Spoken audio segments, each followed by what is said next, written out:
Naguchi grabbed for the revolver in slow motion. The single patch of darkness separated into many forms. She fell backward as the dozen or so nightmares came at her. What? She fired 4 times and stumbled down the ramp without looking. The deafening shots echoed from the walls and in her head, and 2 of the things dropped. She backed up against the shield wall, revolver extended towards the huge bugs. Jesus, they were half again her size. They came, but slower. Their short, twisted limbs reached for her. They hissed and cried out like demented banshees.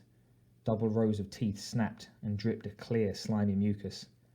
Naguchi didn't take her gaze off them, even as she heard more of the things come down the ramp.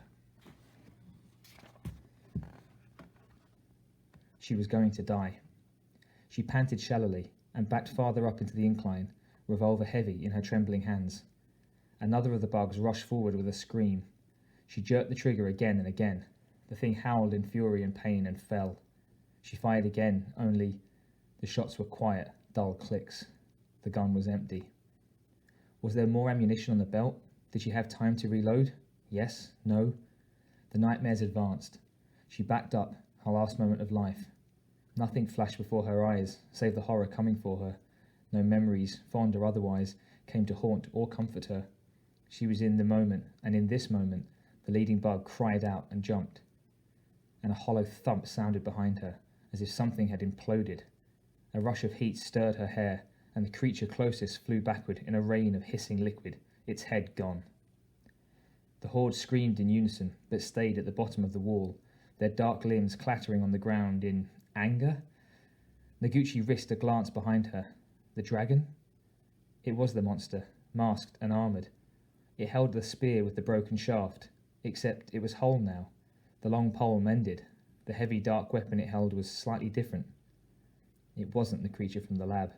It was one of the others, the killers. It aimed the weapon at her and fired. Naguchi felt a cry escape her throat, and another of the bugs exploded behind her.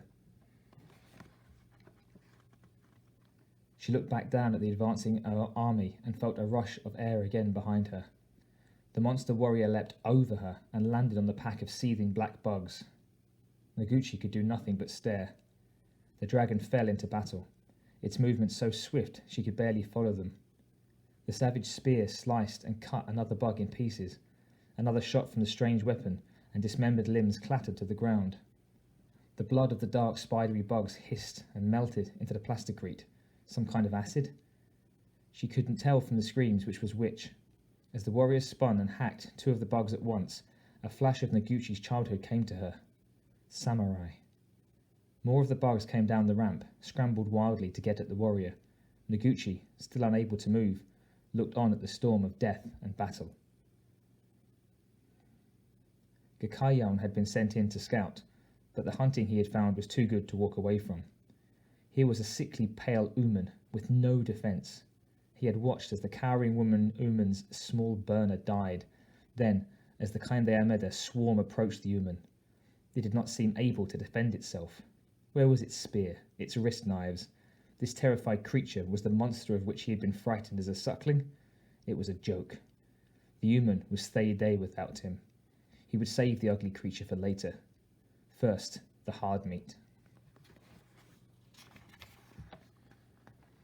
Gakayon's heart hammered with glory as he caught the Ooman's attention by burning the first drone. The drone exploded. The others cringed back, drew back, looked upon him with the respect befitting a blooded warrior. On some deep, cellular level, they knew his kind, knew the danger he presented. This Dataike Date was nothing. He could have won in infancy. Yautja would cry his name this night, victor of drone and Ooman alike. He would bring the Ooman's blackened skull to drink from. He fired again, and was again rewarded with a shower of acidic thwei. The hard meat screamed in loss. Gakayon howled the war cry and jumped. He landed amid the hissing drones and moved among them like the Sekatin in, deadly and quick, so easy. He spun and slashed, burned and cut at the same time. 2 bugs fell with one slice of his spear. A drone from behind lost its head. He gutted yet another.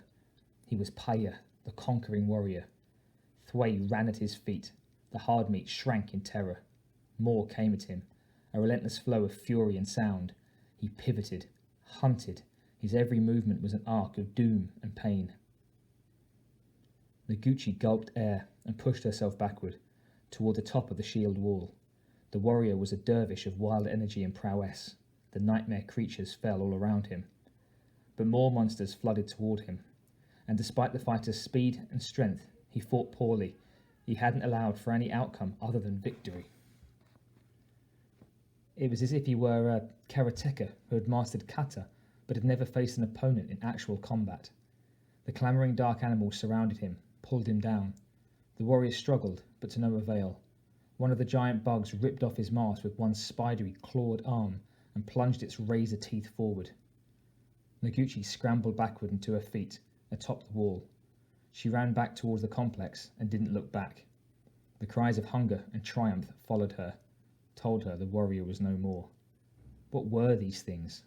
What new disaster had come to visit them?